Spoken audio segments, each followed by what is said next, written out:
supporters? Well, we are in the aftermath, the fallout of what we saw last night between the Indiana Fever and an expansion team, the Portland Fire. A blowout loss in which we have seen the Indiana Fever take real fire from fans. They're upset, they're livid, they're done with method. One sideline glance, a few questionable rotations, and suddenly the internet is acting like a courtroom with no judge.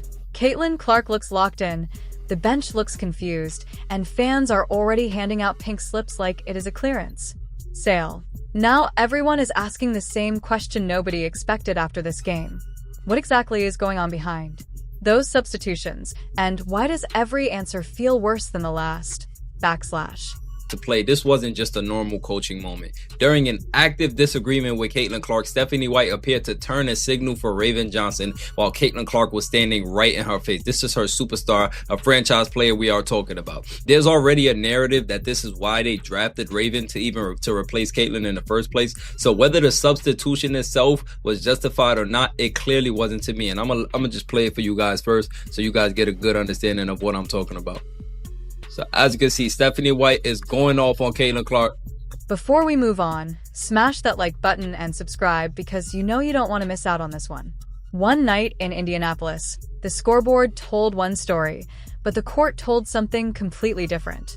And by the time the final buzzer echoed through the arena, the reaction online was less about the result and more about how one of the league's biggest stars seemed to be slowly disappearing in real time while everyone pretended nothing unusual was happening.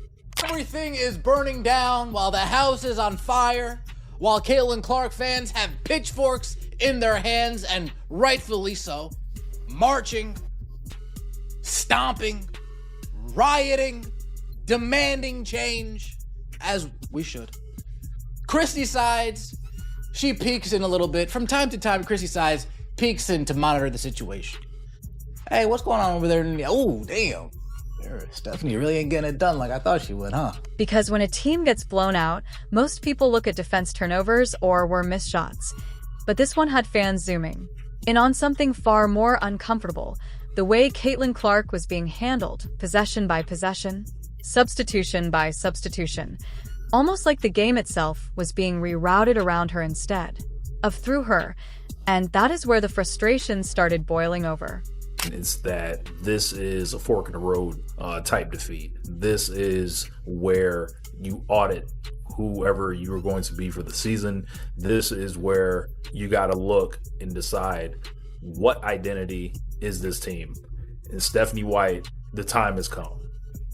I have been cooler than a fan when it comes to talking about Stephanie White because, quite frankly, I think there's a lot that gets dumped on her that might not necessarily be her fault. The matchup itself was already under a spotlight, with the Indiana Fever stepping into a game that was supposed to be a statement opportunity, but instead it turned into a night where momentum never stayed in one place long enough to matter.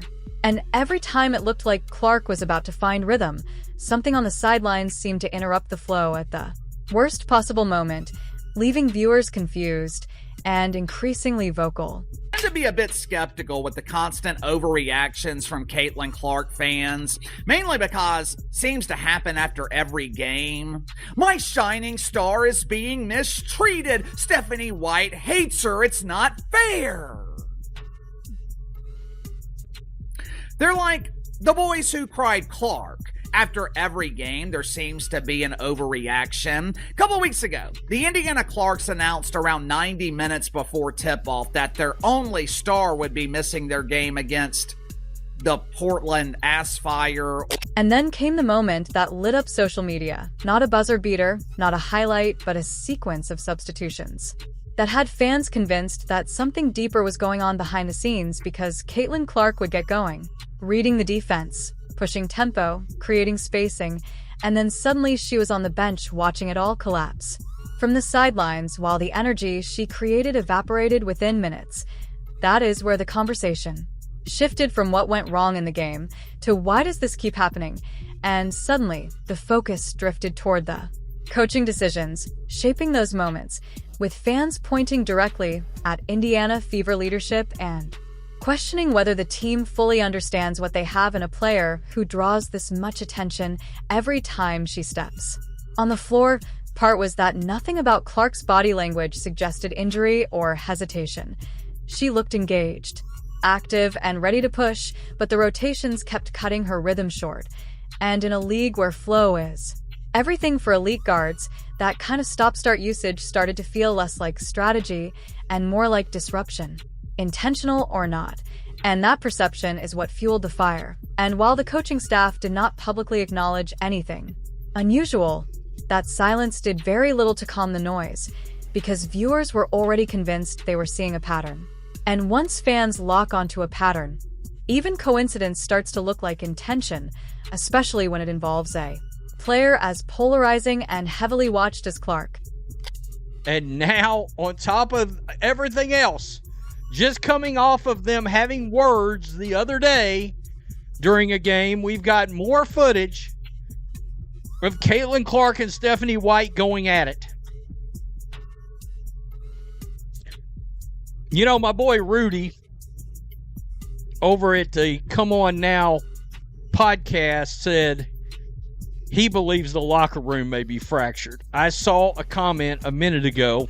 What made it even more intense was how quickly the game slipped away after those rotations became more frequent, because each time the pace shifted without her on the floor, Indiana Fever struggled to maintain control, and the momentum swings became so obvious that even neutral viewers started asking the same question.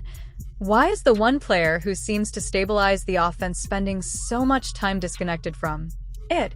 And this is where the criticism widened beyond just one game, because fans started pulling up previous matchups, noticing similar stretches where Clark would start hot, then for long stretches, only to return once the game had already tilted. And that pattern, whether fair or not, created a growing belief that she was being managed in a way that actively limits her impact. Meanwhile, inside the arena, the game continued unfolding in a way that only added fuel to the debate, because even when Indiana tried to stabilize, the lack of consistent offensive structure without Clark on the floor made everything look fragmented, and that fragmentation was exactly what fans were pointing to when they questioned the decision-making during key stretches. It's over. It's over, guys. Caitlin Clark is mentally checked out. She's done. She's done. She's done with Stephanie White. She's done with Stephanie White. Look at this here. This is a player that is mentally done. Stephanie White, congratulations. You have mentally defeated Caitlin Clark. She's done. What made it more controversial was the contrast, because whenever Clark was on the floor, there were flashes of pace, spacing, and creativity that immediately changed how the defense reacted. But those flashes were interrupted just long enough for momentum to reset again, creating a cycle that fans described as watching a fire get started, and then repeatedly covered before it could spread. And as the final minutes ticked down, frustration reached a point where the game itself almost became secondary, because the conversation had fully shifted to accountability, with fans demanding answers not just about one loss, but about why Indiana Fever seemed unable to build continuity around their most marketable and closely watched player. And that is where the uncomfortable question started taking shape. Because when a team built around a generational draw keeps producing moments where that player feels minimized in key stretches, fans are going to start asking whether the problem is temporary confusion or something more structural, and how the team wants to function moving forward. Even more frustrating for fans was the sense that the Indiana Fever had opportunities to stabilize the game, but never fully committed to a consistent offensive identity, and instead cycled through rotations that left the team without rhythm, which only amplified the perception that Caitlin Clark's presence was being managed rather than maximized. And once that perception takes hold, everything becomes magnified. Every missed shot becomes a talking point, every substitution becomes a debate, and every stretch without her on the court becomes a question of why the most influential player on the floor is consistently present when the game is hanging. Says something back. Got to be talking about defense, the way Caitlin Clark signaled her hands, and Stephanie White tells Caitlin to get up and Raven to take her spot. Now, this is where things completely get awkward. I cannot believe my eyes. Wow. The fact that Caitlin Clark shook her head and all is insane. The optics are difficult to ignore. You're talking about the face of the franchise, one of the biggest stars in basketball itself, and the interaction unfolded in full view of the cameras, like not in the